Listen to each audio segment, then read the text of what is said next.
Hello, everybody, and welcome to the first Night Talks podcast, the first and the only Foothill High School podcast. I am your host, Tyler Taing, and sitting across from me is my co-host, Parker Crandell. And this is a podcast, and we're going to meet up every week, and we're going to talk to a fellow Knight about what they're passionate about. So, yeah. Except for today, because it's just us. But, yeah, I just wanted to, get a first episode out there, get to know us a little bit. I think this, it's cool that, it's cool. This is our first podcast, so we're not going to have a guest on today. Mm-hmm. So since we're going to have conversations with a guest every week or so, or we're going to try, I figured this would be a good episode for us just to introduce ourselves so you could get to know us. And our topic for today is going to be a top 5 movies because I'm a huge film buff. And we're also going to share our top 5 video games because Parker is really into video games. Oh, very. Yeah. Also, shout out to Mario because we did record a first episode before. It didn't work out. Yeah. So totally did not work out.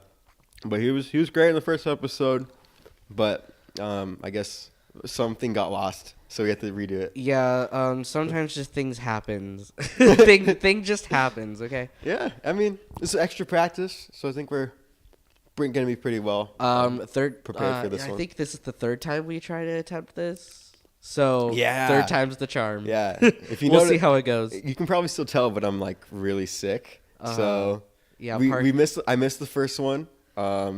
And then we re-recorded Monday, right? Now it's Friday because we messed up the first or second attempt. And so, Parker is still really sick, so if you hear like weird saliva noises, oh gosh, it's him trying to get that cough drop down. Oh geez, can you actually hear it? Hey, no, it's not that bad. Okay, don't worry. Okay. It's I'll hold the mic farther away. So yeah, I hope that you guys find it entertaining. I hope that you guys find it interesting, and I hope that you guys listen every week. Yeah, this one's probably gonna be a little bit looser than our normal podcast, I think. Yeah, we're gonna have more of a structure once we start getting guests and stuff. Yeah. But this is our introductory episode, so why don't we move on to icebreakers? See, in this icebreaker section of our podcast, we usually will have a guest on, and we will ask them questions to break the ice, and really get to know our fellow Knights. And but I guess we're just gonna ask each other questions today, right? Yeah. So, Parker, what is your first question? I guess, where do you see yourself in 10 years? We're both pretty, passionate people, career-driven in a way. So, yeah. Okay, well, as most of you may know, if you know me and you're familiar with my work at the school, I want to be a filmmaker when I grow up. So, yeah, hopefully the goal is I get into a good college in which I'm able to major for film, and I get into one of my dream colleges.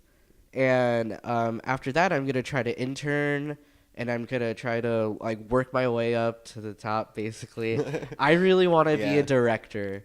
I think I've decided on this. I really like creative integrity is really important to me, and honestly, I like being in charge in some way, and it's it's not just a boss thing. I get to boss people around as a director, but for me, it's sort of working with people, getting to know them, getting to know how to work with them, what makes them tick, and then it's seeing something all come together at the end. That's really that's my favorite part of filmmaking, and so I guess I've just decided, I want to be a director when I grow up. So yeah. That's hopefully awesome. I take the steps and actually get there. But yeah, I mean I've produced a show. I think some of you might seen it. Aperture. We advertise it on Foothill Television all the time. Yeah, definitely check it out if you haven't. Yeah, please check it out. It was so much blood, sweat, and tears. It was so much work to get done. But yeah. And I'm just hoping that that's enough experience to I think I've had enough experience to the point where I can get accepted to a really good film school. For sure. So I just hope that that comes my way in the future. And what about you? Yeah. Oh yeah.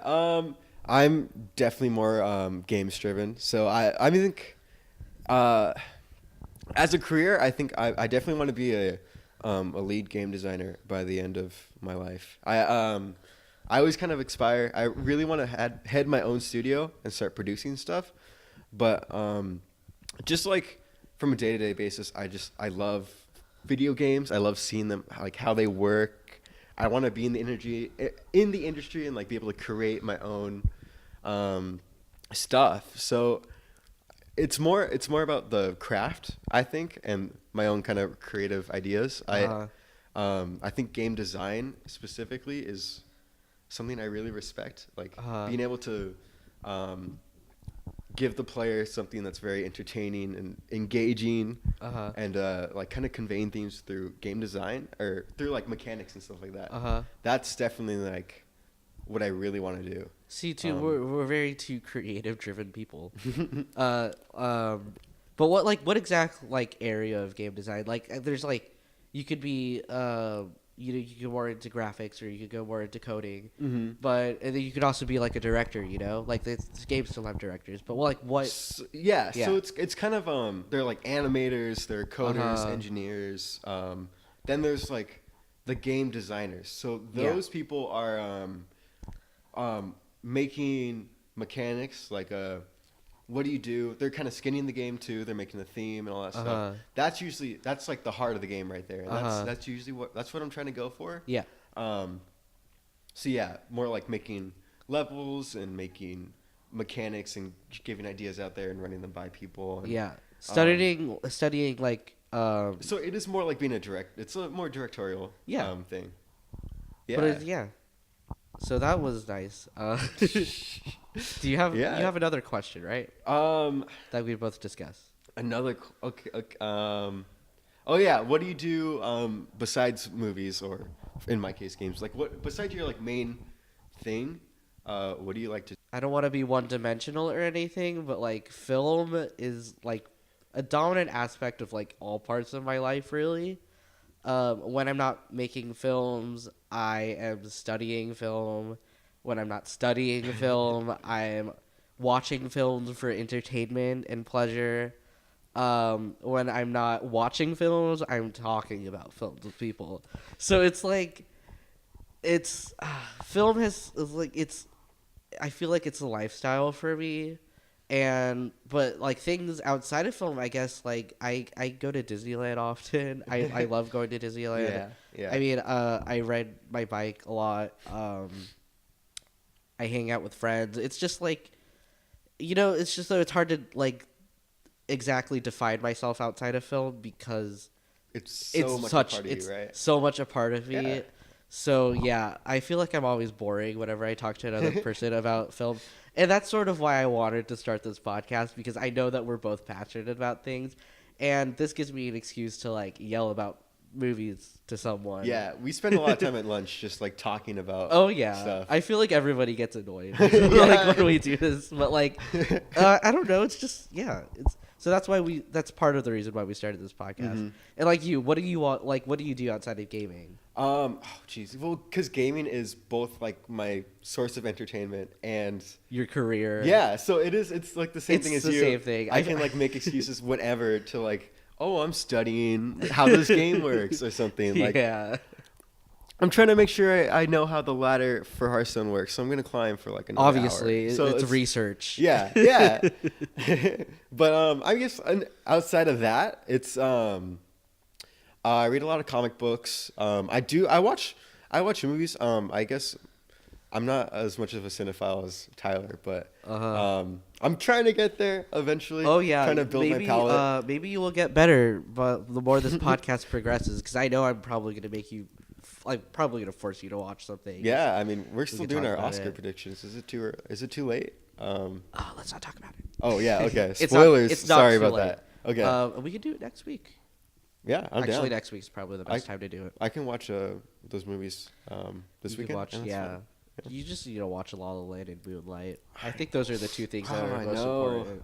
I want to. Because those are like, if we go back and we try to define 2016 as a year of film, those are the two films that we're going to look at. Yeah. Yeah. But 2016, man, it's been a great year. Not to derail the podcast, but like, No, yeah. if you're not like everybody, every film fan besides blockbuster superhero film fans got totally. Yeah, it's been a really bad year for them, but everybody got totally satisfied. So yeah. Yeah, I was like, while doing for the research, I was looking up like 2015 movies, 2016 movies. There's so much good stuff 2016. Yeah, and it's like a lot of it gets overlooked too because everybody's like, "Oh, this year was so bad." If you go outside of blockbusters, you'll find many great things. But I will say 2017 is a nightmare. Oh my god, it's so crowded. Bad. Like it's like Power Rangers and then the Emoji Movie and then like 4 like different sequels and then like ooh, it's gonna be such a bad year.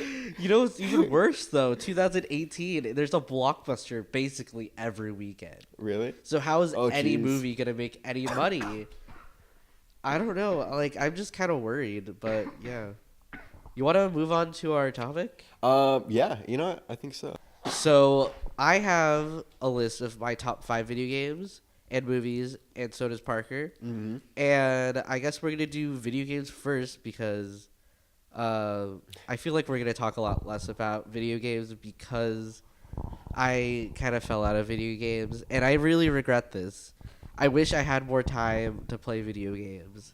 Yeah, I mean, I can't blame you for that because it's a lot harder to get into video games because it's Yeah. like 10 times the time investment to even get into like one game, you know, like. Yeah, but that said, I've played enough video games to know the general idea about like a lot of stuff, and also I've played enough video games to develop a taste in video games. I mean, you know what I mean. Yeah, but yeah, and I definitely have at least 5 that have influenced me in some way. So yeah, you want to start with me though? Yeah, we'll just take turns doing like each number. I feel like okay. Yeah. So right on to my number 5. Number 5. Number 5. So on to my number 5 pick for video games. I picked BioShock.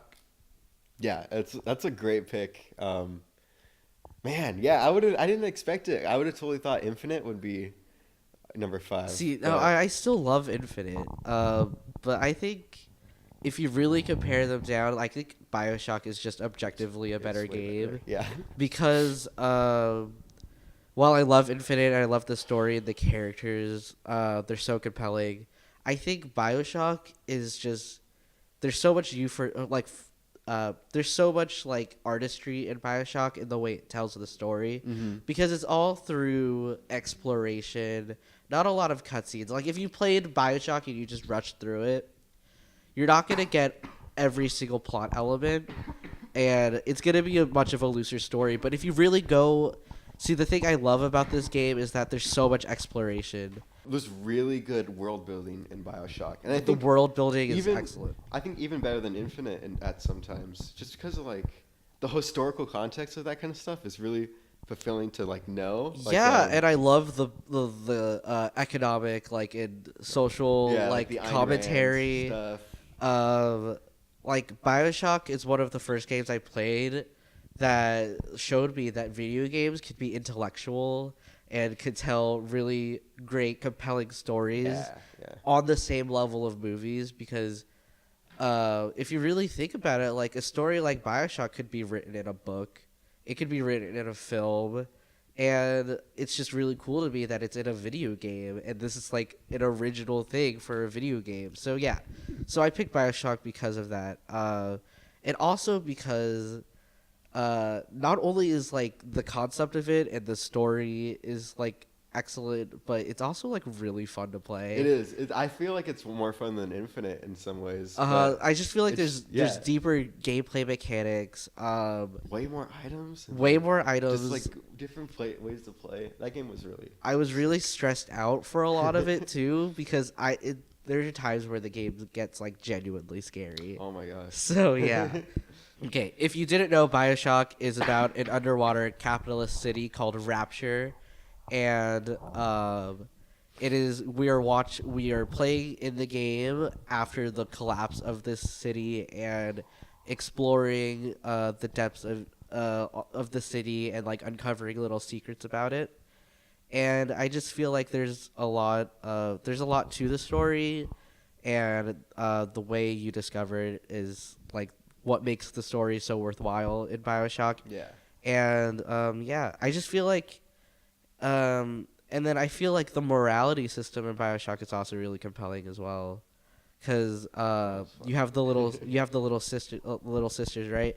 And you can like harvest their power by killing them or like save them for an ending, and it's just that's one of that system is so simple, yet it's so like I went out of my way to save every little sister just so I could get the ending that was positive, and so yeah. So yeah, BioShock, my number 5. Let's move on to your number 5. All right, my number 5 is a little bit. It's kind of obscure, I would say. It's Monster Hunter, the Monster Hunter series as a whole.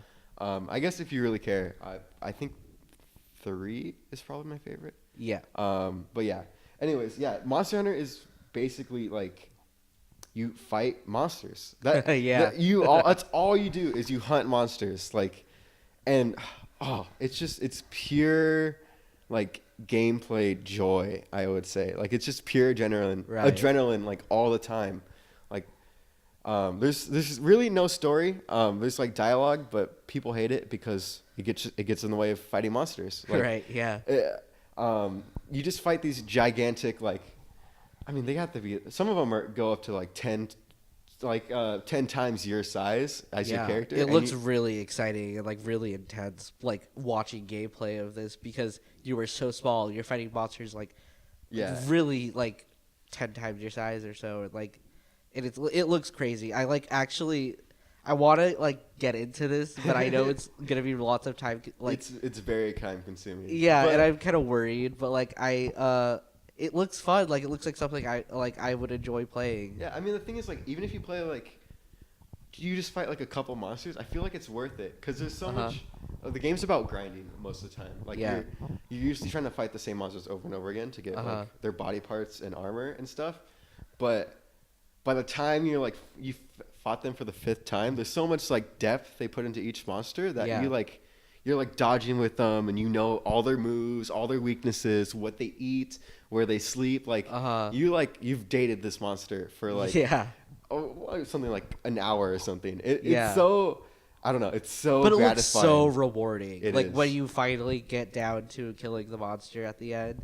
So essentially, this game is like a bunch of final bosses, you know? It is, yeah, it is. Which kind of makes it more like, which makes it look so engaging, you know? Because it's multiplayer too. I'm not really into multiplayer games. Yeah, I haven't tried the multiplayer out too much. Some people invited me and I kind of like skipped out, but it's fun. It's yeah, I know you really care about this game too. Yeah. Where you get like a pure like experience like Monster Hunter. So you must be excited for the NX version too. They haven't said anything yet, but I know they're gonna do it eventually. Eventually, they have to release an NX because like that's when Nintendo makes the most money when they're making Monster Hunter games. And they look so ugly on the like 3DS now. It's on the NX, I'm sure it will look great on the NX. Yeah. I was so desperate for an HD Monster Hunter. I think I downloaded. Wait, it's not the NX anymore. The Nintendo Switch. I'm sorry. Yeah. I'm so used because that whole like time period when we were calling it the NX. I mean, NX is like a cooler name, anyways. NX is a cooler name. But yeah, I think I downloaded the Chinese MMO of Monster Hunter just to play an HD version. Like I don't know. Yeah, I love Monster Hunter. So good. Mm-hmm. So let's move on to my number 4. Yeah. So my number 4 pick I feel like this is the most controversial pick on my list, but it is Don't Nod's Life is Strange, which came out, I believe, in 2015. Yeah, that sounds about right. And it's available on every modern console. And if you don't know what this game is about, it's pretty obscure, I would say. It's about a teenager who goes back to her hometown for high school and goes to this art academy, and she catches up with her old best friend named Chloe. It's like a really surrealistic high school drama coming of age story, and it's a weird mesh of genres, but honestly I think it really works. And my favorite part about this game is honestly just the story, because I find the story to be, while it's weird, it is so compelling, and I loved every character. I was so invested in their plot lines. My choices, I felt, actually mattered throughout the game. That's I felt like important, I for was sure. really building relationships with everybody, and the ending got me so emotional, and I was such a wreck for like an entire week thinking about it. The one thing that this game like lacks is good dialogue. Like it's by a French company, and they're writing about American teenagers, so there is a lot lost in translation. Yeah, that's kind of turned me off. Well, that's why I haven't played it yet. This will turn But off a lot of people, but honestly, I think you'll cringe a few times. But once you really get into the game, you're gonna really care about the characters, and like, yeah, like it's really cool. And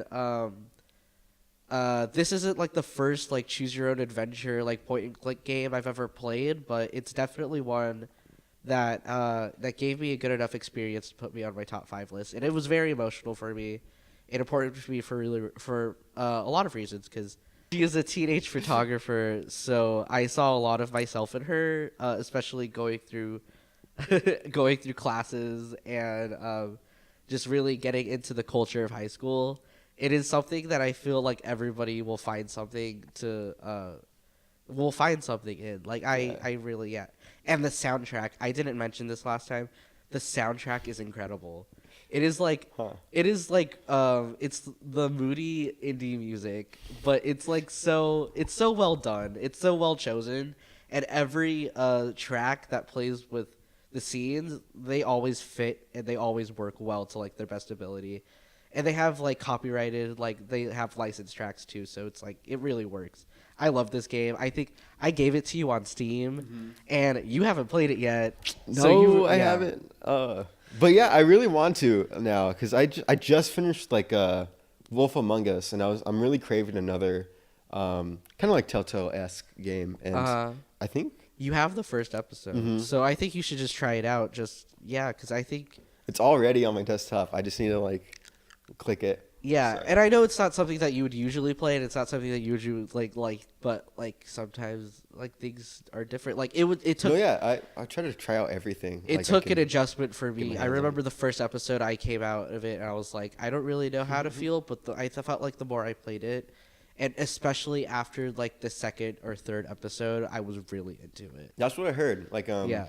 this one guy was ragging on it like a bunch because he played like the first episode and he like hated it, and he finally like. After years, he gave it like a chance. He played the rest of it, and then he like loved it. It is So very it's coming of definitely weird, age, yeah. okay? So just get ready. It's cheesy. There's high school drama in it.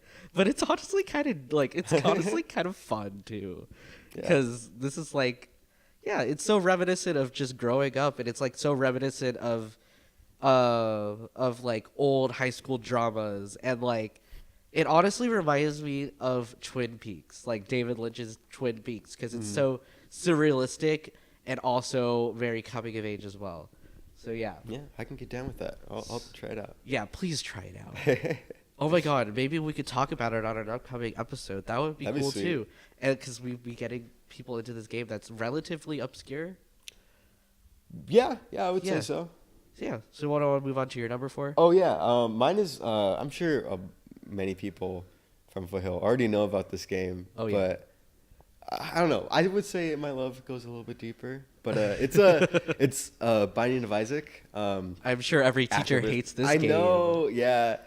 I don't know how that happened. There was like, I okay, would've never sophomore guessed. year, this was like an epidemic. Like everybody was playing this Yeah, they all on got their rebirth. laptops. Yeah. Oh, I remember when that came out. Oh my gosh. But anyway, go on. But yeah, so if you're kind of unfamiliar, It's a dark game. yeah, it's like the creator Edmund McMillan was like working through a lot of stuff with his family and religion. So the game's about I think this like parable from the Bible where Isaac's mother gets commanded from God to kill him, and he runs away into the basement, and from there the game starts, and you start fighting your weird unborn mutated brethren through crying on them, and like you shoot your tears and all the items a really are like, crazy game. yeah, you end up killing your own mom and then crawling into her womb and killing her own heart and your undead brother, and like, so it's dark, but the special moments is in the gameplay. Yeah, it's a roguelike. So every time you die, you start from 1-1. It's sort of a dungeon crawler. It's very like Zelda inspired, and the original, the NES Yeah. Legend of Zelda. It's very, very hard. Everything's got like poop and blood. And, I tried but playing it's good. this, and it did not go well for me. I think I really respect the game, but I just can't play it. It's so bad. It took me years to beat it, like on the first try, and I still the first time you beat it. And I think, I mean, I still have trouble like going through it all the way to mom sometimes. But yeah, this game, I don't know what it is about it really. I mean, I just like roguelites because it kind of like jams with my ADD, I think. But yeah, it's. And when you play something enough, that's something special for you. So, and I know you spend a lot of hours playing this game. Yeah, I think it's 200 with Rebirth, and I think 500 plus the original Binding of Isaac. Plus the Flash one. I don't know, if you never really tried it seriously, like I would totally encourage it, because there's a lot of like, I don't know, there's like a lot of micro decisions you can make, and like. I don't know. It's really rewarding to learn about the game. Like, the more secrets you know, the farther you can get, and like. It's a really interesting game mechanically. Yeah. Yeah. It's a lot of depth, and I mean, just like a lot of pure fun. Like, you get a lot of really fun combos sometimes. And yeah, there's like this whole culture on the game on YouTube too. And that's kind of been a fun thing to be a part of. Yeah. So yeah, Binding of Isaac.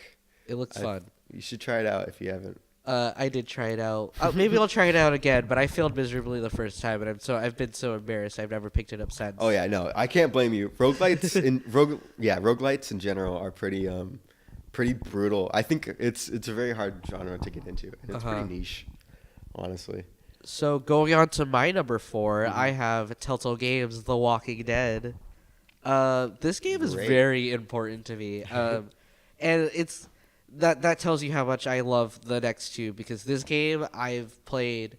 The first time I played this game was in middle school, and this was the first point and click, like choose your own adventure type game I've played. This is a studio that does exclusively that genre. It's a licensed game, obviously. It's based off the comic books of The Walking Dead, and. See, I'm not even like really a fan of this franchise in general. Like, I hate the show. I can't get into the comic books. I just find that they're like so repetitive. The characters are not compelling enough. But this game, the first time I played it was so magical, because I was like, it's a Walking Dead game, but like it looks like it's getting good reviews, so like I'll just try it out. This game, I fell in love with all of the characters. Yeah. The story hit me so hard, and I don't know, like ever since I've played it, it's just this has really inspired me, and it's really shown me that like BioShock has shown me that video games can tell really intellectual stories. This game took that to a further level, and it made me emotional. It felt like I felt things for Clementine, who is the main character, and I just feel like the way it's structured, the way you're making choices and you're building relationships with all the survivors and stuff. Oh yeah, this is, for a lot of people, this is the game that like this kind of made them realize that games could like have really compelling narratives. It's a landmark, and even though it's like there's a lot of debate on whether or not if this could be considered a game. Yeah, I think in general they make the Telltale games pretty like gamey, like they much to like their own detriment. But like, what do you mean? Point it back at yourself, please. Oh yeah, okay, yeah. But yeah, they try to make the Telltale games pretty gamey. So there's not it's not like Gone Home where people like are mad because it's like much not a game. My god, everyone's gonna hate me, but I love Gone Home so much. I finally got to actually playing it. It's really good. It was so sweet. Yeah. Not to derail, but So there's a lot of debate about Walking Dead is if could be considered actually a game, but I don't think that matters. I think it's just it was so influential, and you could tell because that year it won so many Game of the Year awards. Yeah. From so many publications. I remember like when it came out, and people were just like astonished. Like people. Yeah. Oh man. Like, it is totally a game that affected me. I will always remember the first time I played it. I will always remember when the 5th episode came out, and I was bawling in my room playing the game. Oh my god, yeah. So yeah, Lee and Clementine have to be like are super iconic like already. Oh yeah. And see, I was disappointed by season 2 a little, and season 3 just came out, but I haven't gotten around to playing it yet. So that's sad. If I I fell out of video games when season 3 of The Walking Dead came out. Yeah, and I haven't even played all it. over every Telltale game. Oh yeah, totally. I need to get back into it, but I hope that season 3 delivers. But even if they kind of disappoint me now with season 2 and season 3, The Walking Dead season 1 will always be one of my favorite video games. It's definitely one of the most memorable experiences I've had playing a video game.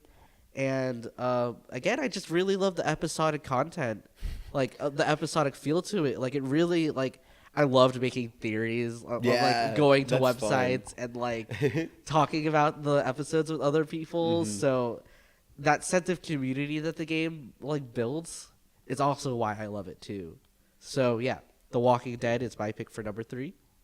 Yeah, that game was really great, but I think like they kind of flew too close to the sun on that one because, I mean, they're never going to top it with all the other Walking Dead games, I feel like. It's going to be so hard. I think that's kind of why, too. It's hard to make a sequel to that game. Yeah, I don't think it even really needed a sequel, to be honest. Yeah. Yeah. Yeah, I mean, I just kind of like they're defining like Clementine, I feel like. So I don't know. I haven't seen any reviews for number 3, but I still feel lots of investment for Clementine, though. That's why I want to play season 3. But yeah, I don't want to spoil it for anybody who hasn't played it, but like, definitely check it out. It's like totally worth your time. Oh yeah, even if you're not into video games at all, this is a video game that you could play and like still enjoy. Yeah, it's like part of the culture, I would say. It's very definitely. If you want to get into video games, this is like a starter, I guess, for you. So yeah, there you go. Yeah. Okay. So what's your number 3? My number 3 is a very weird game. It's pretty obscure. I mean, if anyone actually like knows about this game, like played it as a kid, like email me, because I mean, I don't know anybody who like has ever heard of this game, but it's Chibi Robo. Oh yeah. Yeah. I love Chibi Robo. Yeah. You in fact introduced this to me, and I played it I think my freshman year. Yeah, I used to like rave about this game all the time. I try to play it like every year, and I still get like heavy nostalgia just from like opening it up. Right. But a lot of Chibi Robo's power comes from its, I guess, right? Its merit comes from its concept. Right. Which is you're this little toy robot, and you got bought for this family's their child's 7th or 8th birthday. Right. And actually, I got this on my 8th birthday, which is a fun fact. But yeah, it's you get it from you're their birthday present, and the game opens with you giving her a flower, and she's kind of weird. She has a frog hat on, and she only says ribbit, which is and then the parents get in a fight because you're a really expensive gift. Yeah, you're a little tiny robot. Yeah, and the whole point is like your whole sole purpose as a character is to make everyone happy. Like your game is fueled by happy points, which you get from like cleaning up stuff. But the whole conflict of the game is that you're kind of in this house that these parents are fighting all the time. They're on the brink of divorce. Like it's really heavy, but it's like stylistically it's very light. It's very cartoony, but there's a lot of like serious like heavy moments in that game. Like this is kind of a spoiler, but you do deliver the divorce letter to the dad and the kid from the mother. Yeah, it's very and she's like personal. locked in her own room. Yeah. but this game's really personal to me. It taught me like my parents divorced. I think 3 years before I got this game. Right. And it made me understand like what they were going through. Like it humanized my own parents because it wasn't the whole divorce wasn't like this whole like catastrophic nightmare. Yeah. It was more like, oh, these people are, they're human beings that like have their differences. And they're just kind of they still are people that can like function, but they just they just can't be together. It really helped me understand that, I think. Yeah, this was I actually played this over your recommendation, and I loved this game too, and I'm so happy that it's on your list because I totally forgot that I played it. But yeah, it's really cute. It's really for a game that tackles such a heavy subject. This is a really like uplifting and like fun and cheerful like. Yeah, and you're cleaning up stains with toothbrushes and talking to all just the toys doing little that came chores. to life. I love the one toy. I forgot its name, but he's like a superhero or something. Oh, Jake Redcrest. Yes, right. Yeah. Such a good character, and I want Nintendo to bring him back. Because that would be so fun. Yeah, I like. This is kind of embarrassing, but I know all the like Vocaloid patterns for all the characters. Like I know all like the dads like. And like she's sorry. Like I know all that. Yeah, stuff. they speak in gibberish. It's like Animal Crossing. Yeah. So I remember all of, like the characters like little recordings. That game's really personal to me. Yeah. And I'm glad you picked it because it's really obscure. It's one of those Nintendo games that like nobody knows about. Oh, I just swallowed my cough drop. Ew. You're okay. But yeah, and I think like the gameplay is very. There's not a lot of games that do this, but it's very like open-ended. Like it's like a Metroidvania, but more like story-based. And you can play this in chunks too. So I wish they would bring this to like portable. Yeah, definitely. Yeah. They actually did in Japan.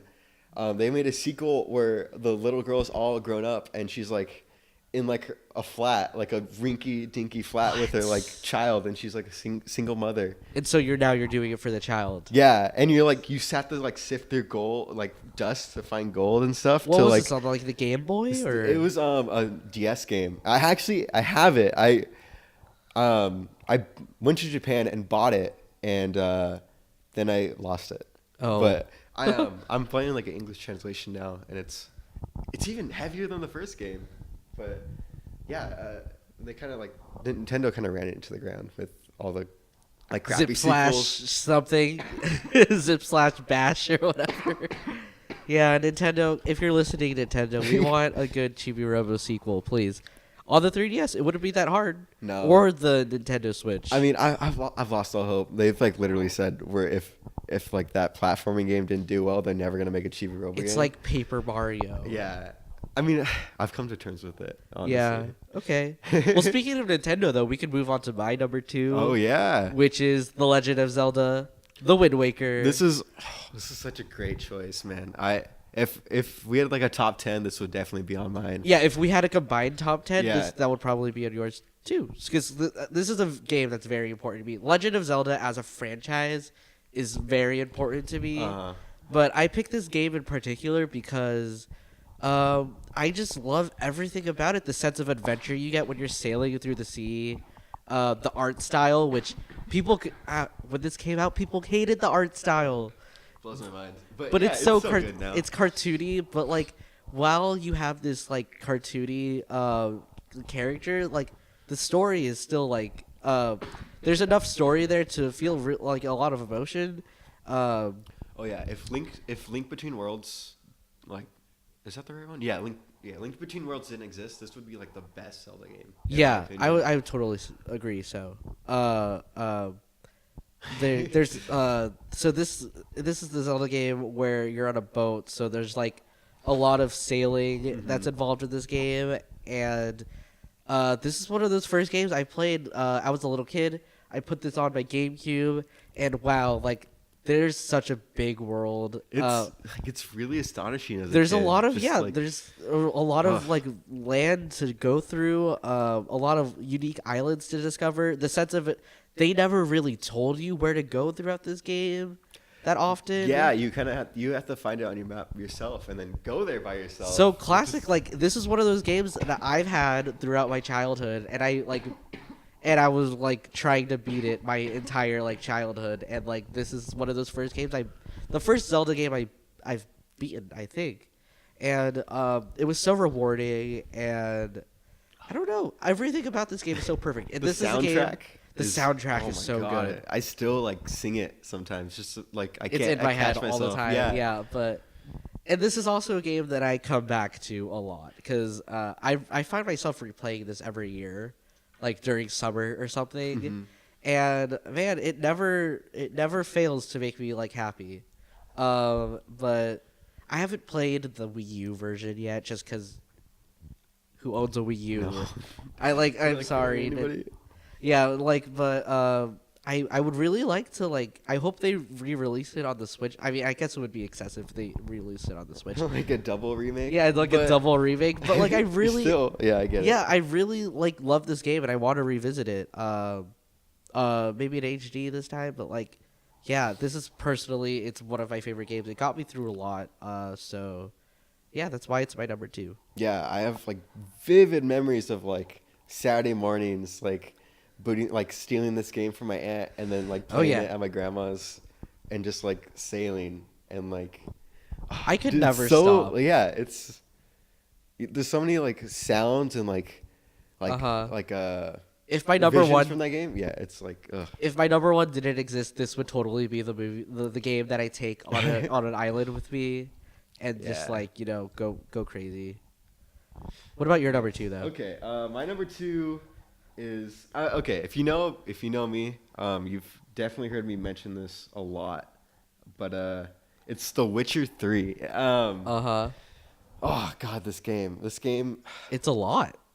It's humongous. I like, in my opinion, this is like the best game of all time. Like, still like no game in my opinion has like topped like how perfect this game is. It's obviously not though, because it's your number 2. Yeah. Okay. No, this is actually the best game ever. But my number 1 is kind of like personally my favorite game. This, yeah. So. But you think this comes to the perfection? Yeah, this is as close as you're gonna. This is like, I joke around saying like it's the pinnacle of human creation, but. I mean, yeah, you've definitely said that to me once. It's actually really good. Without like not exaggerating, it's I mean, it was the best game of 2015, and honestly, it might have been the best game of 2016 in a couple of ways. But yeah. So what this game is it's a massive open world, high fantasy. You play Geralt, who's a witcher, which are like these mutated monster hunters that like kill griffins and dragons and zombies for money, and it's this really rich world, and like the development studio CD Projekt Red does a really good job of like just defining this world. I think it puts it a step over like Skyrim or like, you know, even like other like high fantasy like Lord of the Rings, because it's like it's really modern in a way. Like there's a lot of commentary about religion and culture and racism. And, the play like there's a lot of like there's a little bit of everything in this game. There's a lot of discussion about like women and like because it's based off of like olden times. There like a lot of places there are like, you know, like really horrible cases of like cruelty and stuff like that. But then you get into like the higher stratas where like sorcerers and stuff, and people are very like pompous, but not in a way that's like cheesy. It's very like down to earth. It handles it in a very great way. Yeah, it's like I don't know. It's very relatable in a lot of ways where they make it very mystical, but you know, if this was like a modern movie, you wouldn't be like, this is kind of dorky. Like, you know what I mean? Like these characters are very human. Yeah. Despite some of them not being human. And not just the story, but like obviously it has to be a captivating game if you're still playing it right now. It's every side quest is like almost like an entire story. Like it's like even like the smallest like paid contract to kill like a little tiny dragon, like you get like an actual story about like a guy who's scraping together money just to protect his family, and there's so much like care and detail to this game that honestly no other game has ever been close to. And I know that feels like exaggeration, but if you ever played the game, you kind of know, like, there's so much, like, detail in every story. Like, every side... Like, I have this habit of going to my girlfriend and, like, telling her, like, the side quest I did, like a week ago. And, like, I can get, like, a whole story out of it. But the game is so expansive that you could do that. You would literally have conversations about this little tiny thing. Yeah, there's so many, tiny like, detail. Really, like... I don't know. There's a lot of character in that game, and there's a lot of fantastic world building, which is something I really like in my games. I haven't played this game myself, but I have seen other people play it, and it is crazy. It looks fun, and It's beautiful too. I just wish I had more time to play something like this. Like even if you get past like the first quest, I feel I know I said this about Monster Hunter too, but like just like 10 hours, like not finishing the game at all, like you get so much. You get the idea. Yeah, it's designed. In mind to like looks give like you those a game micro for a experiences. lifetime. You're still playing it, man. Yeah, I'm actually almost done. I bought it like 2 years ago, and I finally I've gotten to like the final preparation. That's what the main story quest right now is called. So I think I'm like almost done. I remember literally the day I came to school and you told me you bought this. So it's crazy. I remember that because I was like, I'm never gonna finish that this. tells I'm you gonna, how much content you have in this game. Yeah, like I buy a lot of games to try them out because I like to learn about new mechanics and new ways of doing things. So I usually like I max out at like 5 hours and I never touch the game again. Right. This game like has beaten my like ADD. Like I come back to it and play it for like hours, and like no other game has ever done that. Like I love this like game so much. I've read all the books that have been translated from Polish to English. Like, like that are within the game. Like, I am like consumed in this world. It's okay. The Witcher 3. If you have a PS4, Xbox One, or a really good PC, it's the crown jewel of your collection ever. Like, just pick it up. You must. Yeah. You must. Especially if you're into Skyrim or something. Like, this is an easy game to get for you to get into. Yeah, even if you're not, like, I think this is a good like high fantasy for a lot of people to like, try out. It looks like a really expansive world. It looks like something I would have fun playing. Like, yeah. If you ever get a chance, like they have sales all the time, so yeah, $20, best game maybe, ever made. And then like play 5 hours and like never touch it again. Even that is like that's good enough. Yeah. So yeah, that's my number 2. To my number 1. Yeah, actually, I know it. So yeah. Actually, you do the honors. You okay. do the honors. It's The Last of Us, which came out in 2013. This game is, in my opinion, this is the game that I played and I was like, wow, this is the pinnacle of gaming. This is the best experience I've ever had playing a video game. It came at a really important time in my life, and this game, the story sounds so simple on paper. What it is it's a game. It's a zombie game. It's a story about a grown man who has to take care of this little girl and take her across the U.S. So it's a journey across the U.S. And it's sort of like a road trip, like sort of game like that in that sort of sense. But where the power of this game comes is in the story, and I think, and in the cinematics, because this is the closest I think video games have ever come to telling a powerful story in the same way movies tell stories. Like, video games usually tell stories differently in a way that I respect, but like this is the closest a video game has ever come to cinematics.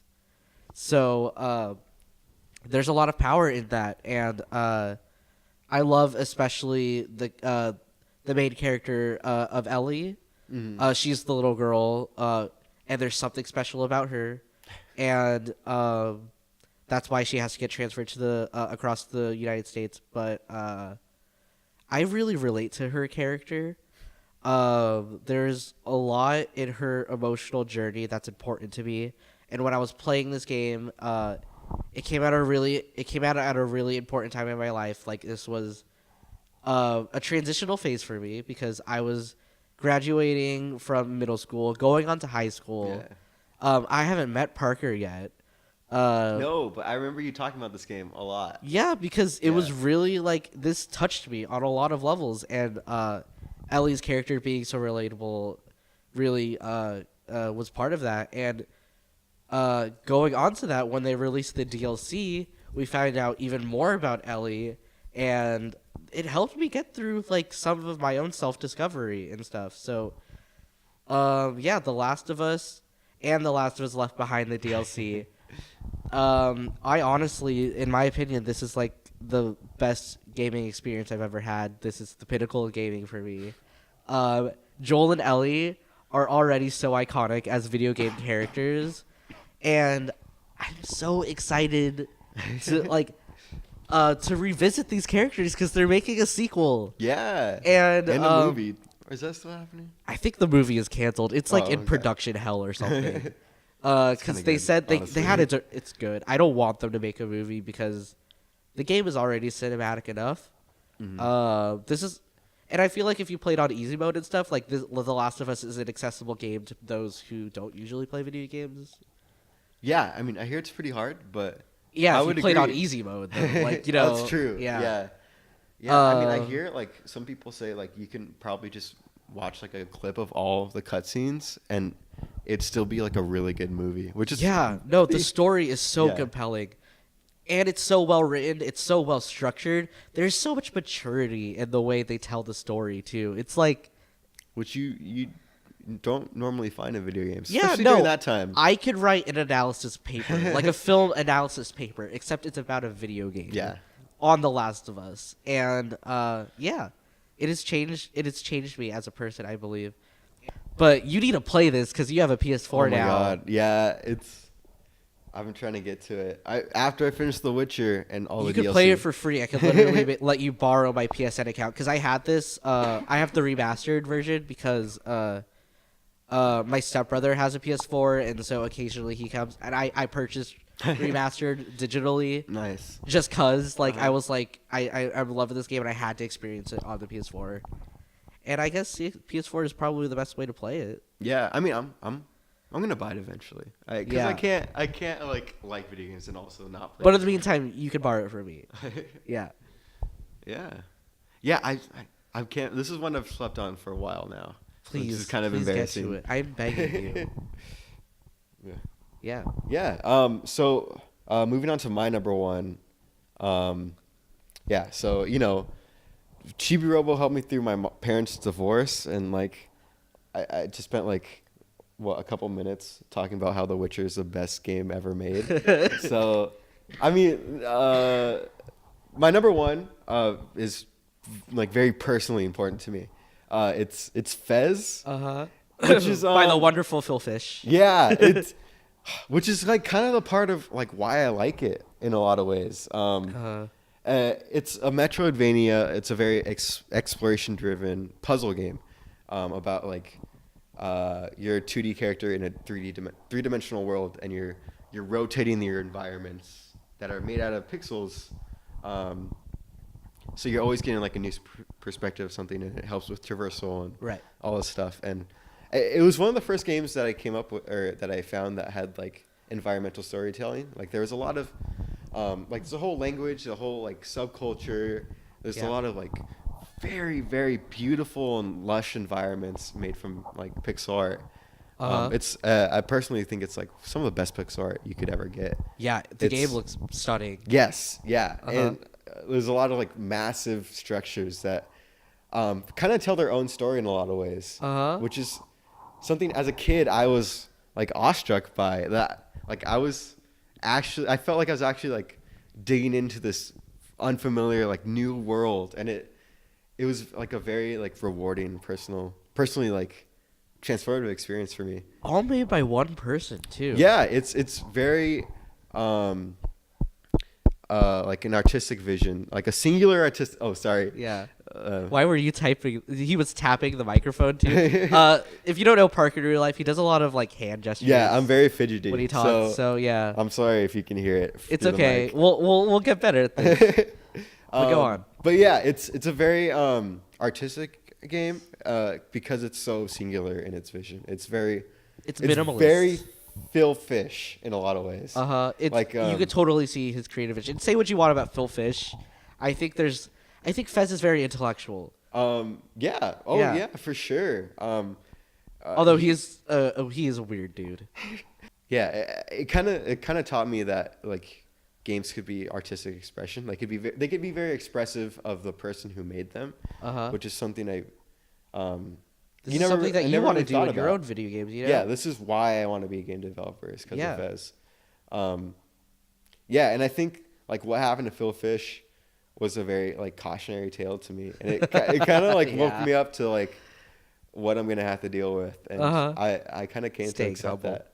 Yeah, which which is why Fez is kind of like what drives me to make video games. Right. So cool. Yeah. Now it's time to get into our top 5 movies. Yeah. So I guess we'll start with me again. I feel weird about this because it's so new. It's so recent. It only came out last year, like the beginning of last year. But this is like already growing to be one of my favorite movies of all time. So yeah, that's why it's on number 5. And I picked 10 Cloverfield Lane by director Dan Trachtenberg, who is a total nerd. We talked about video games. He is such a gamer. And so he made like a Portal fan movie, right? That's one of his first how movies? He got discovered. This is how he actually got the gig for this movie. That's so great. So Cloverfield Lane, it's by Bad Robot, which is J.J. Abrams' directing company, right? Mm-hmm. Producing company. And he got discovered, Dan Trachtenberg got discovered because he made a Portal fan film. He uploaded it to YouTube. It got a lot of attention by like Valve and stuff. Yeah. And then J.J. Abrams found him, and he was like, hey, let's attach you to a movie. So that just goes to show you, being passionate about whatever you make, man, it could get you places. That's crazy. So yeah, not only is he inspiring for me, but by the way he kind of got this role in gig, but this movie has really touched me a lot on like emotional levels. And it's kind of so surprising because I only came into this movie because it's a Cloverfield movie. And let's be honest, Cloverfield 1 isn't the best movie ever made. It's really about the culture that it sort of created in the way it did its promotional material, which is like the ARG. Yeah. And so I wasn't expecting much as a film. I just wanted to have a good time. But I came out of this film, and I just feel like it's so intellectually made. And it's like there's so much deeper behind beyond the surface of this film that nobody really talks about because it's a Cloverfield movie, you know? It's a genre and it's a sci-fi movie. But that's one of the reasons why I love it so much is because what I want to do, because I am a very sci-fi fantasy person, what I want to do in fiction is I want to tell stories that are human and are... You knocked over a microphone. Yeah. Like thing. Okay, a microphone stand. That's okay. What I want to do is I want to tell stories in fiction that are human, that are worthwhile, that are like interesting, and that have important critiques on humanity, but still maintain like wild and crazy fantasy, you know? Yeah. And this is what the movie does. And so I won't spoil what happens in this film, but it is about a girl who gets kidnapped and put into a nuclear bunker. And she's been told that the world has ended. And it's sort of like a sort of a mystery film beyond that. A thriller, like, mystery film about, like, is this guy telling the truth? And it becomes really crazy beyond to that point. But I think if you really dig into the story, you have a really compelling character at the beginning. She is honestly one of my favorite female characters of the last decade. And I think she's very underrated for that. Like, Mary Elizabeth Winstead's performance is very underrated in that sort of sense. Oh, yeah. But you have this really compelling, like, abuse narrative that's, like, like that's told very subtly throughout the film. And I think I want to write an analysis paper because people seem to be really overlooking this movie. And to me, this is my favorite movie of 2016, and I've rewatched it so many times, and I've showed it to so many people, and I've recommended it. So this has to make number 5 on my list because of that reason. Is it is it my favorite movie of all time? Well, I have to keep watching and see. So that's why I put it at number 5. Mm-hmm. But yeah. Yeah, it's a great choice. It's kind of like a love letter to a lot of sci-fi tropes in a way. That's true. Yeah. And I don't know. That movie, sorry, it was really fun and really interesting. It's really well made. Yes. Like the directing you can definitely expert tell. level. Like I honestly believe that this movie, if it wasn't a sci-fi, if it wasn't a genre film, and it was submitted, and if it was campaigned as an Oscar movie, this would have a chance at directing. This would have a chance at sound design. It would have a chance at like. Even like John Goodman's performance as like he could get a best supporting actor nomination for this, if only this was not a genre film, you know. So this inspired me in that sort of way because I want to make movies that are intellectual like this, but also maintain like the fantasy that I've always loved. Yeah. So yeah. That's really cool. I didn't know it influenced you that much. I knew you loved it. It is totally like the stuff. It's totally like the type of movies I want to make. Yeah. See, I came out of Cloverfield Lane and I was like, it felt like this movie was made for me. So yeah. So what's your number 5? Oh yeah, moving on to my number 5. It's kind of a weird choice. I don't know about it. The more I think about it, but it definitely had a very big impact on me, so I put it on the list. See, that makes it worthwhile enough too. Yeah, it's The Revenant, which is kind of a weird. It's a newer film. It's pretty recent too. Yeah. But yeah, this movie just like awestruck me from like beginning to end. I was like enwrapped with like how beautiful it is, how lush the environments are. You said this is one of the first movies you saw, and it showed you like how investing and like how beautiful movies like that, the skill of making movies. It definitely it made me understand like cinematography a lot more. It was very it's powerful, captivating in the way it was shot. And I respect that. It was like the world was very compelling and like I think the acting was really good. Like that's a really like simple thing to say. Yeah. But it was like these characters were really interesting in a way. Leo's performance captivated you.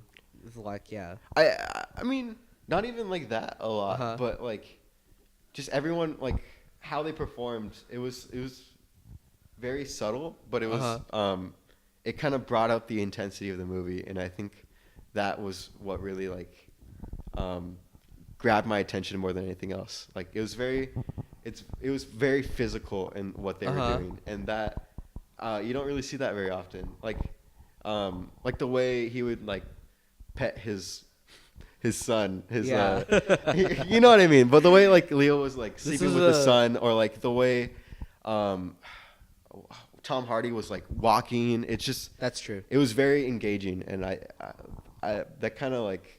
It put my focus more on movies more than I was before because I kind of realized how. So this got you more into the art of cinema. Yeah, I mean, I was already getting there, but this was more like, okay, I should really be trying everything because stuff like this kind of pops out of nowhere. This is a really interesting choice, and I know this is like no offense, but this isn't not one of my favorite movies ever. No, I do respect it as a movie, and I do understand why it got the Oscar, but I don't think this is Leo's best performance. And I don't think this is Alejandro Inarritu's best movie, but I could respect that. Like sometimes you see a movie and it's something that, like that's important to you. So yeah. While it's not one of my favorites, I'm pretty cool with this being on your list. Yeah. I was kind of aside, but how much did you like Birdman? That's his other movie he directed, right? I love Birdman really? way more. Okay. Yeah. Although people have turned against Birdman because they just say that it's pretentious Oscar bait. I've watched it like. Probably 5 times now. I don't know why. Birdman, really? Yeah, I don't know why, but I think it's because my like parents and my grandparents have all rented it and watched it. Yeah, because they all wanted it won Best Picture that year. But I liked it because I watched it a couple of times on my own, and yeah, the more I watch it, the more I'm kind of like The more you lukewarm side on with it. Revenant. Yeah, You know? yeah. Okay. 'Cause That's it's- cool. yeah. At least that's a unique opinion. So, Yeah. okay, I'm not trying. I'm No, not trying no, to it's be. fine. It's not, fine. It's fine. It's not a bad movie at all. The Revenant's actually really good. I couldn't make a movie like that myself, but it's just, yeah. No, like, I totally get it. We'll I mean, go. that one's probably more Oscar bait than Birdman is. Honestly. Oh, really? Yeah. Anyway, so moving on to my number 4. You know, it had to be a Star Wars movie. Yeah. Everybody, both of us, we're really good Star Wars nerds. Yeah, So I'm ashamed that there's not one on this list, but yeah, Star Wars is. We always talk about it. This was pretty like one of the elite things say. that got us through 2015, just talking about Star Wars when Force Awakens was coming out. Yeah. But my favorite Star Wars movie, if I had to pick one, it has to be The Empire Strikes Back, which I acknowledge it is a very stereotypical like Star Wars nerd opinion. Empire Strikes Back is the best one, but I truly do believe it. It's like It's iconic. it's like, iconic. you can't Everything go wrong with about Empire Strikes Back, from the fight between Luke and Darth Vader for the battle at Hoth to I Love You, I Know, is just iconic. This is the essence of Star Wars, and this is what people remember from Star Wars. This is what people remember from Star Wars because there's so many like moments that have like defined the series in this movie, and I think it's paced well. It gave us some of the best performances in the Oh yeah. in the series, and not everybody like would agree that like Harrison Ford is like a great actor, but man, he did I Love You, I Know. That was improv, so that shows you he really knows his character, and that gave us one of the best moments of the franchise, in my opinion. So I love Empire Strikes Back. I could go on about Star Wars. Honestly, I feel like any Star Wars movie could fit here on my number 4 spot. Like I would even put a prequel in it just because Star Wars is important to me, like on that level. And I hate the prequels, but like on that level, like Star Wars has always been a part of my life. So Yeah. I had to go with the Star Wars movie, and I feel like Empire Strikes Back was the best one to pick. So yeah, Yeah, I mean, that movie is like culturally just like almost like a landmark at this point. I mean, everybody loved A New Hope. That's why Empire Strikes Back was such a big deal. But Empire Strikes Back left with a cliffhanger. Yeah. So I think it pulled the punches. like a lot of nowadays there's a lot of talk about like cinematic universes and all that stuff, but I Right. feel like Star Wars is pretty revolutionary on like the front of world building. I feel Yeah. like that like there weren't that many opportunities to like have a big defined world in that kind of way, and I think like Empire Strikes Back was one of the first movies that kind of allowed audiences to do that. Yeah. To kind of like explore this expansive universe. In And way there's that a felt lot of lived in. arguments about sequels and stuff, but I just feel like this is one of the best sequels ever made too. So yeah, I can get down with had that. to put it. So what's your number 4?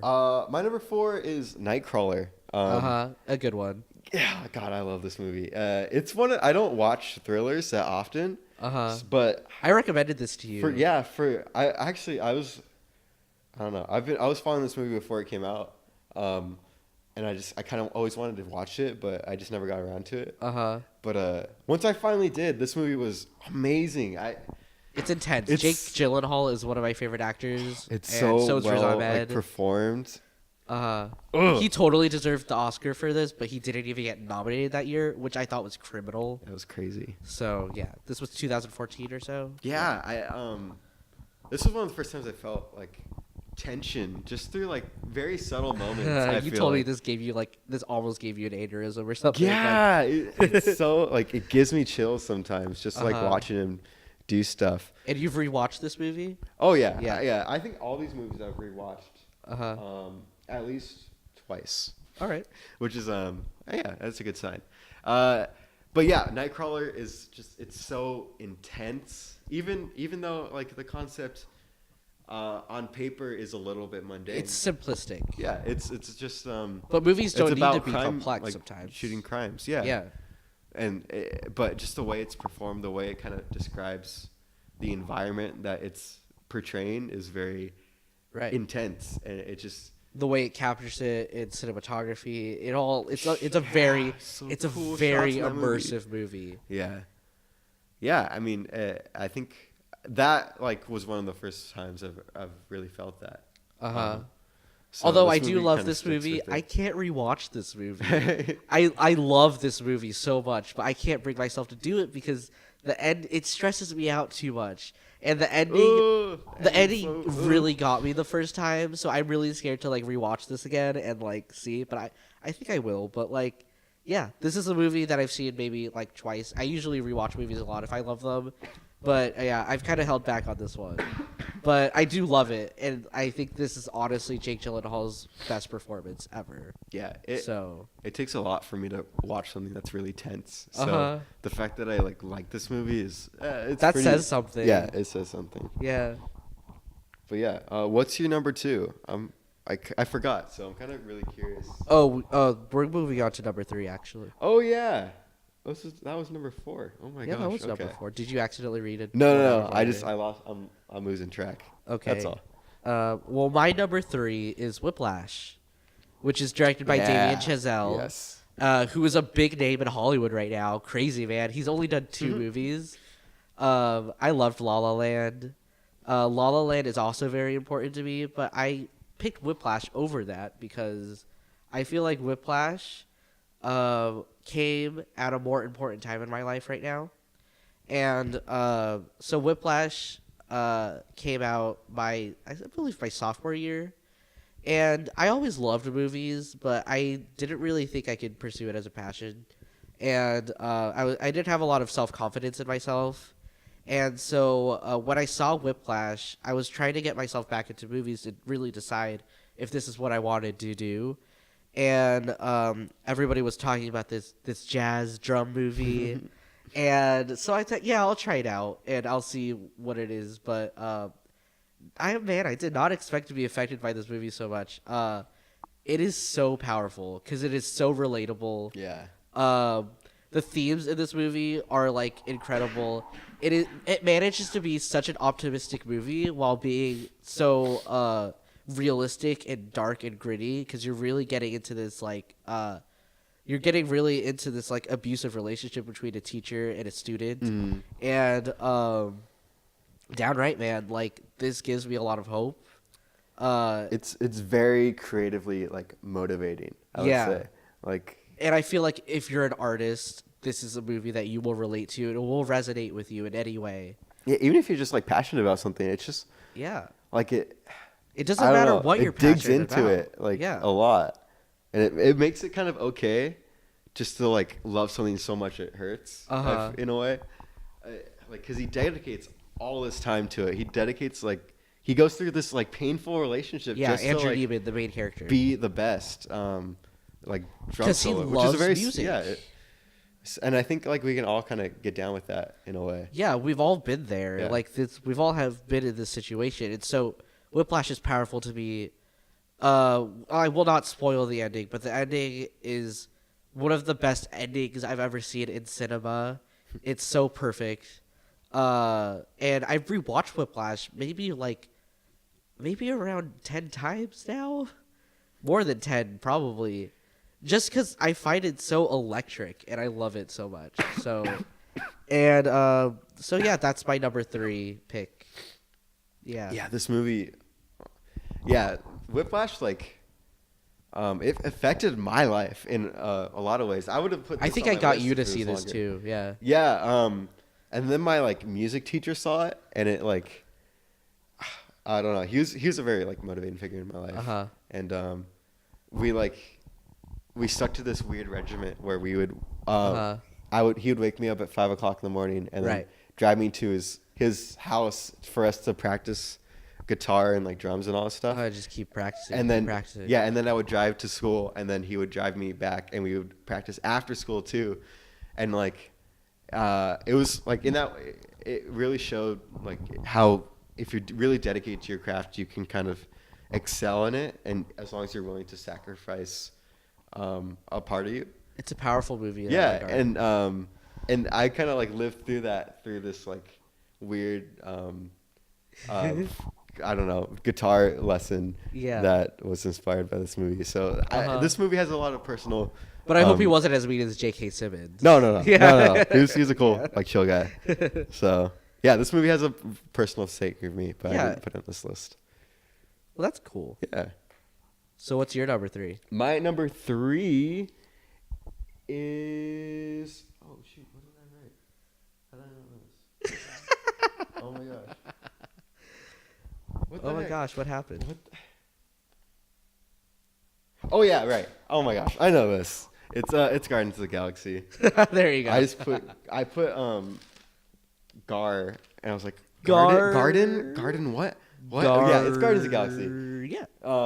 I love superhero movies. I'm so happy you put this on the list because we saw it together. Yeah, we did. Uh-huh. I remember that. Yeah, I love superhero movies, and this is by far like the most.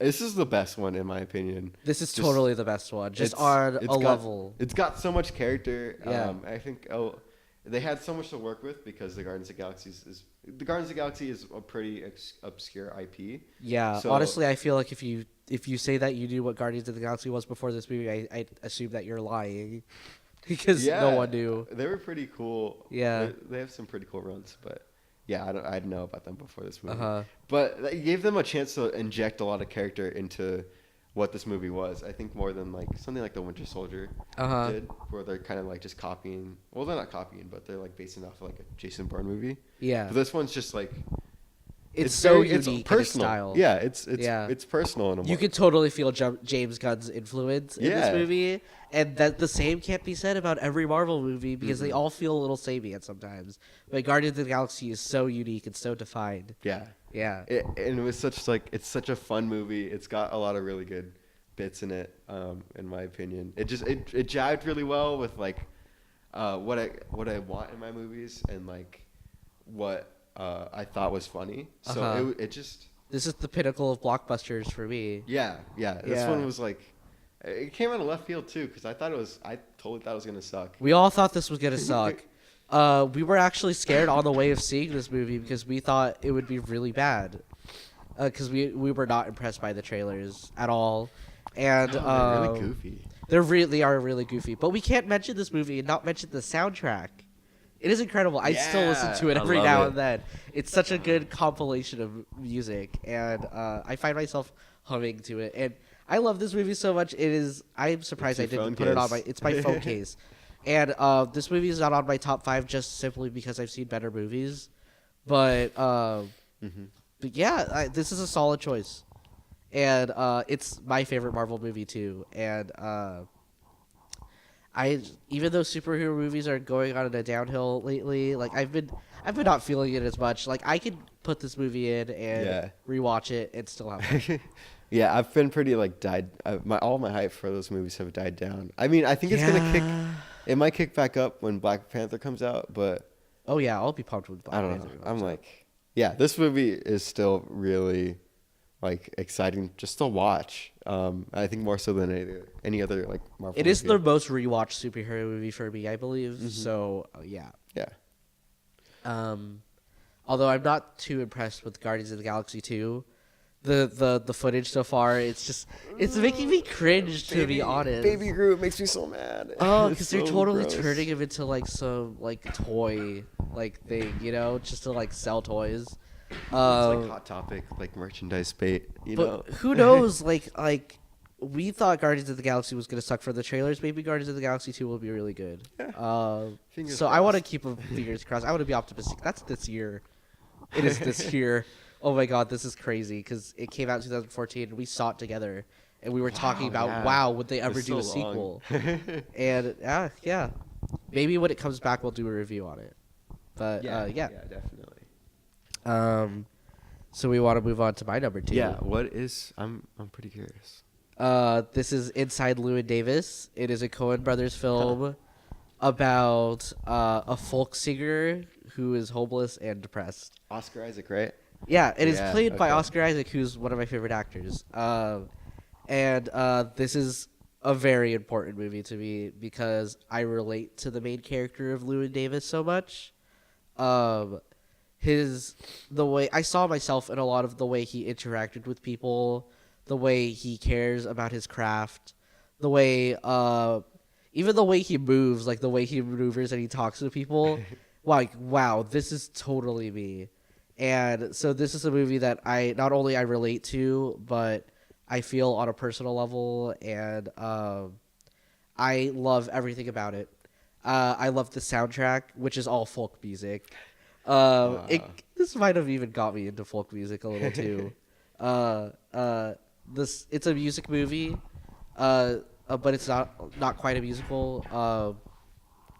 I love everything about it, just from the cinematography, the way the story is structured. It's a very loose narrative, so it could turn off a lot of people because you could watch this movie and get absolutely nothing from it if you weren't thinking, if you weren't like in the situation like him. But I just think the story is so meaningful and impactful. There's a lot in the background too. There's a lot to analyze, and I've rewatched this movies a couple times, and every time I notice something different. So it's a very detailed movie, and this is a Coen Brothers movie, but it's also very different from other Coen Brothers films. So, but I would still recommend this to anybody who likes Coen Brothers. It is a very inaccessible movie. I'm kind of curious, like, you haven't seen this yet, but No. I kind of want to show it to you, and I want us to know what your reaction is. I'm down to watch it. I actually haven't seen any Coen Brother movie. Really? Besides, like, I think the new one that came out. Fargo or Hail Caesar? I haven't seen Fargo. I want to. I saw Hail Caesar, and it was cool. I like Hail Caesar. I'm one of those weird people who really love. I really dig that movie. There's so many, like, I felt like I was too dumb to watch that movie because there's so many scenes where I was like, It is so. It's why is this happening? It's a lot of What? references to old cinema. Yeah, So yeah. But I mean, I liked it, but yeah, that movie was throwing me off. But it made me interested in Coen Brothers because I liked how it was Their directed. style. Yeah, the style was really like. So the Coen Brothers have a very distinct style, and I think a lot of it is not present inside Llewyn Davis. It's very much their most normal film. But yeah, I want to show it to you sometimes. Maybe we'll go back and we'll report on it because this is a very important movie to me for many reasons. I'm definitely down to watch it. I've been trying to. I want to watch a lot of more movies that are outside my comfort zone. This is very obscure. Yeah, because that's what I like doing in games is playing things that are like I would have never played unless I cared enough to play it. So I definitely want to watch it. I want to try it. Yeah, let's try it. But what's your number 2? Oh yeah, my number 2 is Scott Pilgrim. An excellent choice. Yes, I mean a lot of people don't like this movie, which is surprising. But What? Who doesn't like this movie? I've never met anybody who's seen this movie and hated it. my girlfriend hates it. Oh, yeah. Maybe because I talk about it a lot, but I made her watch it and she just did not get it at all. Yeah. But it's like stylistically, this is one of my main influences ever. Like I watched this movie when I was really young. Yeah. And since then, I've played all the games. I've bought all the comic books, read them. I've recommended to my friends, and they all got obsessed with them. And it's just like this like driving force in my life. Like I think for a while, I was like trying to be Scott Pilgrim at some point. Like The aesthetics are great. yeah, this movie.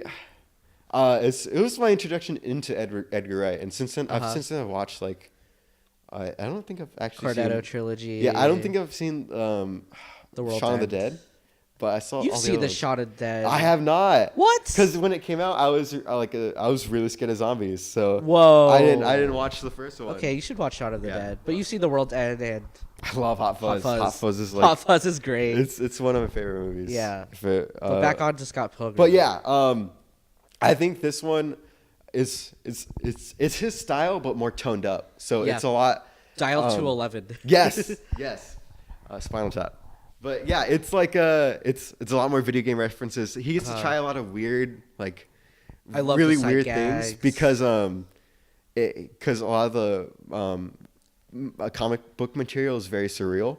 So he gets to he gets to run wild with a lot of like visual gags. I that are love the symbolism very in the cool. movie too. Like Yeah, the final shot of them going into the door. So that's straight from the comic book, and it's done so well. Like he like pulls that kind of stuff that I feel like no one really else has ever tried, like the desert scene where like I almost said Romina. Oh my gosh. Romina. Hey, shout out to Romina. Yeah. Ramona is like going through the desert and the dust is like getting kicked up and it becomes like a transition into him waking up and like yeah, I never really got that in another movie and like it's video games and rock and like all this stuff that I love. But it's still an artistically like great movie. Yeah, and it's really funny and a lot of the comedians, not comedians but like actors that are man, they're all big now. They're all like onto their own devices and they're like all Aubrey people I Plaza, really like. Michael Cera,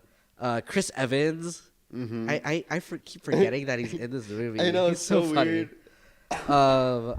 And Mary Elizabeth Winstead, who automatically earns my respect because she's in 10 Cloverfield Lane. Mm-hmm. So yeah, it's a great movie. Yeah, it's a big influence. I think I watched this on your recommendation, I believe. But we can't talk about this movie without the soundtrack because the soundtrack. It's really good. It's one of the best soundtracks I believe in film because it's so garage band. I have it. Like I still listen to it a lot. It's me like too. Blood Red Shoes and the Spoons. And like, Brie Larson's like song in that. Black Sheep. Yeah, by Metric. She's great. It's really good. I like Brie Larson's cover more though for some reason. But yeah. Yeah. God, it's so cool. This movie, I just remember just thinking about it. It's I don't know. It was a big part of my life. Just a big part of like. Definitely a rewatchable film too. Like I could rewatch it and have so much fun. Mm-hmm. So yeah. Yeah. So I don't know. I think I've said everything I would need to say about it. So what is your number one movie? It is Blade Runner, director Ridley Scott. Ooh, I still need to see this too. Yeah. This is. I haven't. This is. I feel like this is such a basic choice for number one, because. While a lot of people didn't like it when it came out, it's very much a cult classic, and it is one of the most highly respected films in all of cinema. But I watched this when I was a kid, so yeah, I just have an emotional attachment to it because I believe this is one of the first films I watched that really got me into the art of cinema. So. And I love everything about it, from the aesthetics to the soundtrack to the visual style to the special effects, which still very much hold up today. Oh, yeah. It is crazy. Like, this movie was made in the 70s, and it looks better than most films made right now. It's like, it's defining. I love those kind of old movies just because they kind of like define the world in a very physical sense. Yeah. Like, there's no special effects. Well, there are, but they're very minimal. So it's a lot of like physical buildings from the environment and very like tactile like costumes. And those like capture your attention so much more than I think like something like Avatar, where like everything's like just like goopy. When I watch Avatar, I dissociate because I'm just like, oh, what is happening? Ooh, I hate that movie. Yeah, I really hate Avatar too. It's oddly the most successful movie of all time, and it's also the most forgettable movie of all time.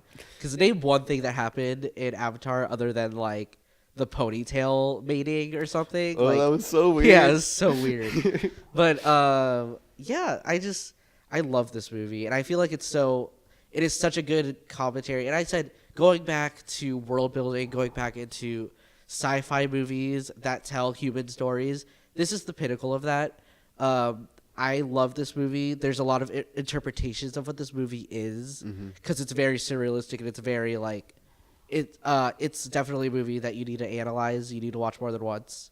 But what I get from it is a human learning empathy from a robot, a very hardened human who's gone through a lot, learning empathy through robotic beings. So and honestly, Harrison Ford doesn't get enough credit for his acting in this movie. This is such a good performance from him, and it is so underrated. And I feel like when we think of Harrison Ford, we always think about his action movies. We always think about him as a star who just delivers lines and does cool things. Indiana Jones, yeah. But this movie, man, like his performance is spectacular. And this is again in line with movies that I want to be making in the future, and it has inspired me in many ways. And yeah, I really want, and I'm so excited for Blade Runner 2. Really? Yeah. You're excited? Oh, wow. I am excited now because I was really weary when they announced the movie, but since then they've attached really good actors to it, like Ryan Gosling, who I'm getting into his work now. I kind of like Ryan Gosling. What? I like him too. Yeah, I love Ryan. If you go back, watch some of his movies, Lars and the Real Girl, other like Blue Valentine. He's such a good actor. Yeah, I loved him in like The Big Short. Yeah, he's really good. So they attached him to it. He's gonna be playing the main character. Harrison Ford is coming back as like a mentor sort of character. Nice. Like Force Awakens. Like he's reprising Deckard, who is the main character of Blade Runner 1. And then we got the director of Arrival, Denis Villeneuve. Ooh. So nice. If anybody was more capable of, any modern director is capable of making a Blade Runner sequel, it is him. So that's why I'm excited. But when they announced it, I was like, does Blade Runner really need a sequel? And still, I'm sort of like that. I am still scared that they could ruin this because no matter how much great talent you have attached, something could go wrong. Yeah. But I am confident because I loved Arrival so much. Yeah. This is so embarrassing. I haven't seen this movie yet. It's on my list, and not a lot of people have seen this. Not a lot of people in our generation have seen the movie, but like I mean, but it's a staple in our culture. I would cinema. say I can't go anywhere without. As far as sci-fi movie goes, like this is one of the most iconic, and it's iconic for a reason because again, this tells a very mature story. It tells a very deep story that requires a lot of thinking, and it's kind of cerebral in a lot of ways. Yeah, so. That's why it's my number one pick. So yeah. Nice. Yeah, I might actually watch this movie this weekend because I really want to see it now. I believe it's on HBO Go, but again, if you want to watch this movie, I have to tell this to everybody because you have to watch the right cut. Because because when this movie came out, there was the theatrical cut, which was the studio's version of what Blade Runner wanted, of what they wanted Blade Runner to be. Yeah.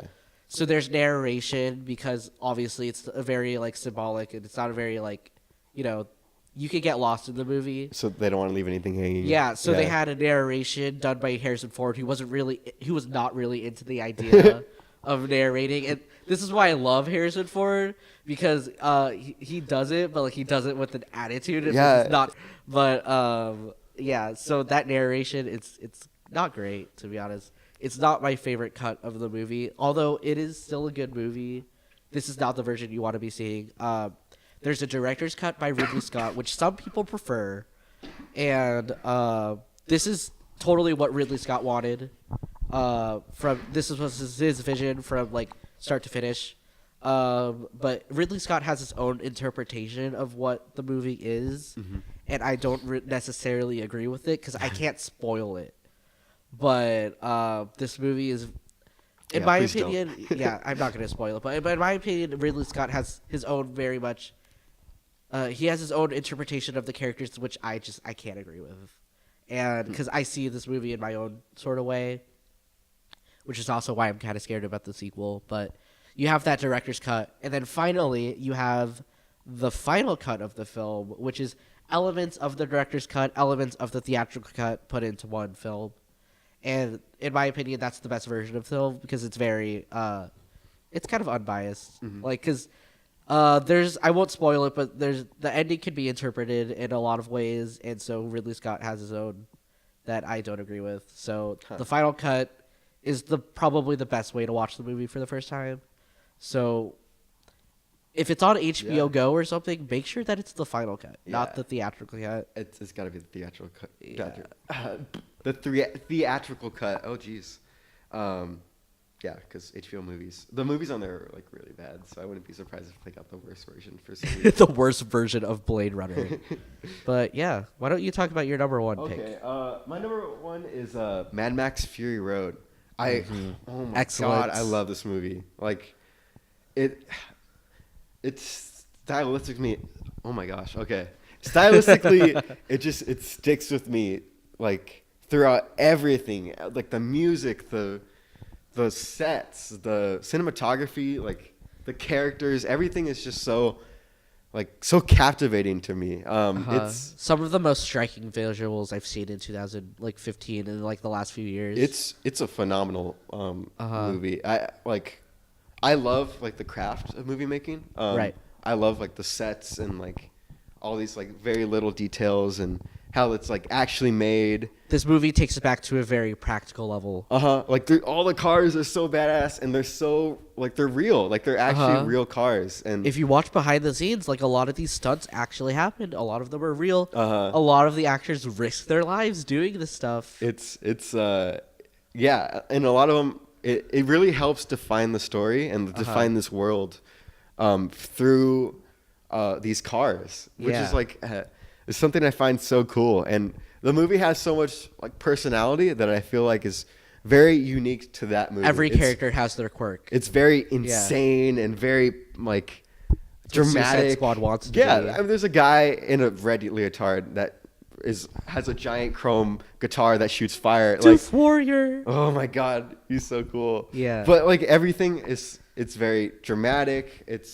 Everyone talks in kind of like these couplets, and I don't know. The main character of Max speaks in grunts. Yeah, and thumbs ups and stuff like that. So it's so cool. This movie, like, I want to make games that have this much personality and this much like character, defining style. Yeah, and have such a world that like is so. This movie made me awestruck. Like, I remember showing it to my friends and having them like viscerally out loud be like, "Oh my god, I saw this with you, and I did not expect it to be that good. So I'm happy that you took me to this. Yeah, because it's definitely one of my favorite movies of the last year, and like the last few years. And I don't know, I love it from not only from a thematic standpoint, but what you have here is a really simplistic plot. But it's very. But there's so much power in the way it's told, and so it just goes to show you like movies could be like don't have to be like totally complex to like tell a really interesting story. Yeah, and there's a lot of like very mature themes and a very political message. A lot of like feminist undertones are in this movie, and it's done so well that it doesn't like. It's not overhanded or anything. It's just like it's part of this world, and it makes you think because of that. We are not things is my favorite quote of 2015. Emperor Furiosa has to. Oh, she's such an iconic character already. Like, she's so great, and Charlize Theron's like performance, her depiction of her, not only through the way she like delivers dialogue, but like it's very physical. It's a physical role, and like honestly, like her acting is phenomenal in that way, and she really shines in her action scenes. The way she is totally like an equal on the battlefield. If not, she outsmarts Max a lot in their fights and stuff, and it's really cool to see, and I'm really happy that like we have a female character like that now. And it's just going to show you, like, movies, it's progress, you know? We're getting better.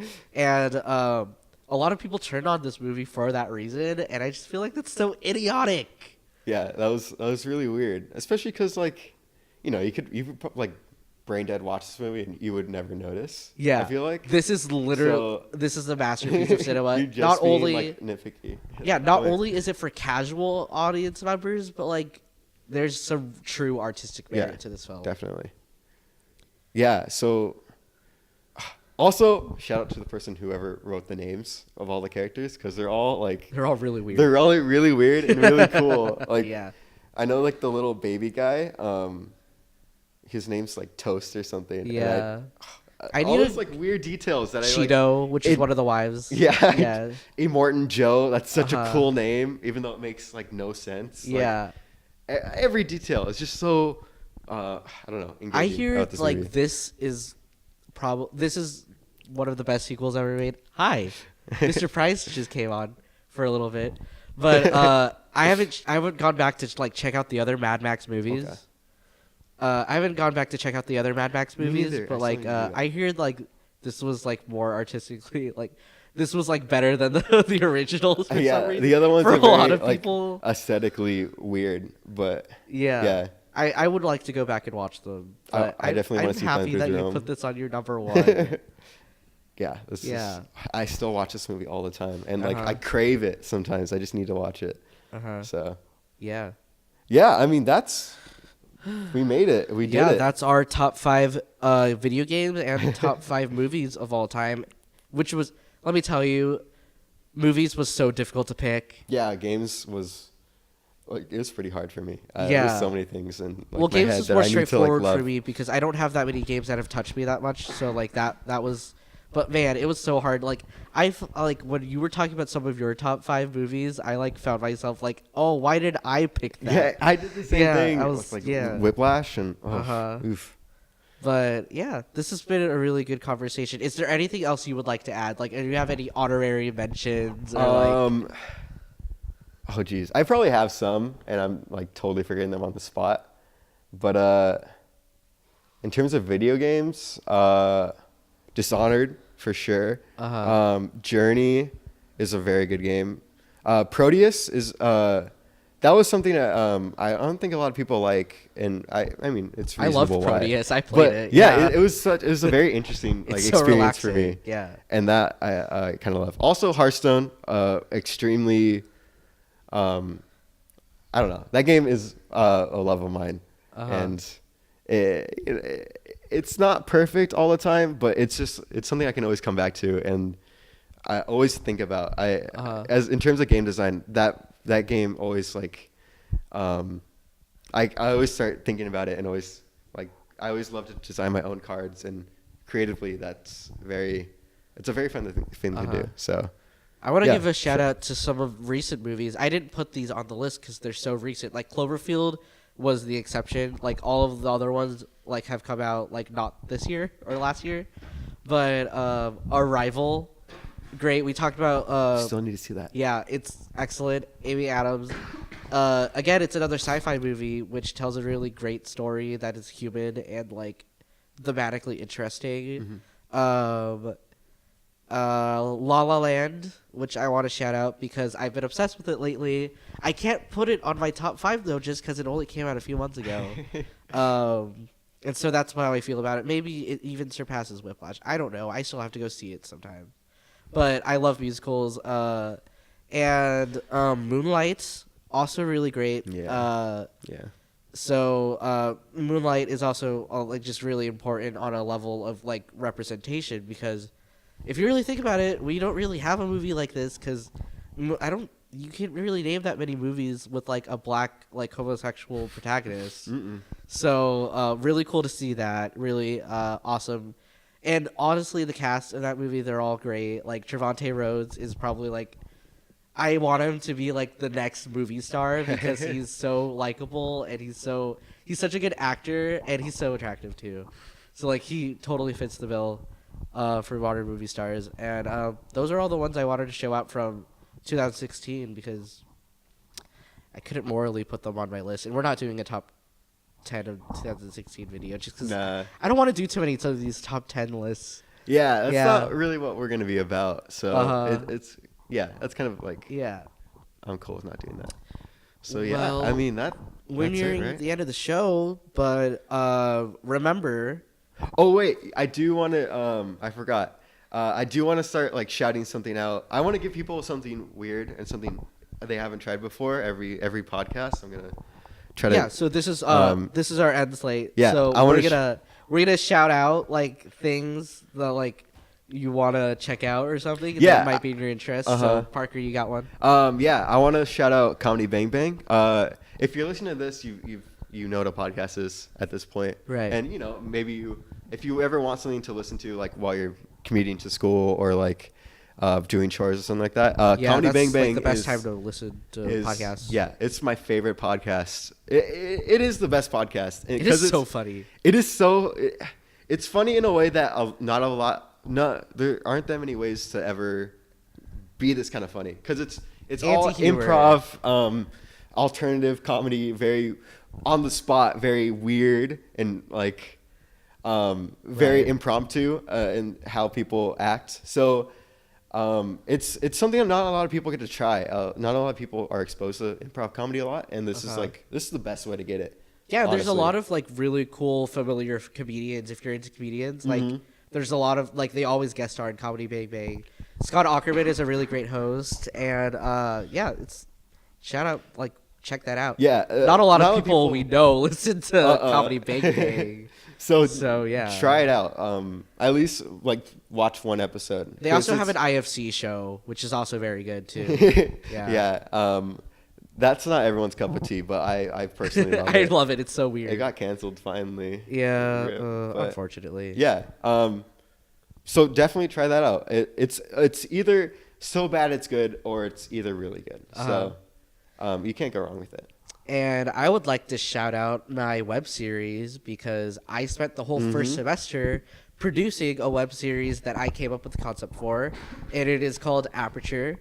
And it is a horror anthology web series where every episode is a different self-contained story inspired by the likes of The Twilight Zone, Black Mirror, other shows like that, and Goosebumps. Yeah, I would really appreciate it if you guys checked it out and like gave it a view, gave it a like, because that show was a lot of effort. It was a lot of time. And it was a real growing experience for me as a filmmaker, and I don't believe that they're like the best things like ever. Like, just I don't actually have a lot of confidence in all of my work, but like, I felt myself learning with every episode, learning a new thing about filmmaking and like learning about working with people. So it's been a really cool experience making that show. I can't thank Mr. Price enough for giving us the opportunity to do that. But yeah, please check it out. It is on the Foothill Film School YouTube channel, which I will try to link in the descriptions of. I'm not sure exactly how this works when I post the podcast, but link will be in the description.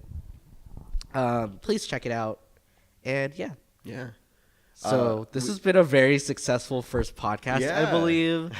So thank you, Parker, for being here. Of course. Thank you for setting all this up. One For last sure. thing, though. If you would like to be a guest, if you would like to come on here and talk about something that you're passionate about, then you could email us at nighttalkspodcast@gmail.com. And I will also have the email in the description. And just email us with who you are, introduce yourself, talk about what you want to talk about, like mention a topic that you would come on for. And totally, we'll try to invite you and record an episode with our schedules. Yeah, like it could be anything too. Like we It have could be people planned anything. for like just to talk about Disneyland or like Miyazaki films or like just anything you love. We would love to talk to you Yeah, about it. so we love movies and games. That's why we picked it. But yeah, it was really cool doing this podcast with you, Parker. It's so cool that we get it's so to say. exciting. We finally get to do it. It's so cool to say that like we have a podcast now. Like that's something we could say because everybody in the entertainment world has a podcast. Yeah. And we're high school students. And we have a podcast. So yeah, it's been really cool. Usually we have like podcasts have like a closing sentiment, like catchphrase thing. Final note. But I can't think of one. So Just, we'll figure it yeah, out. closing We're sentiment. still okay. See you guys next week on the Night Talks podcast. Bye. Bye.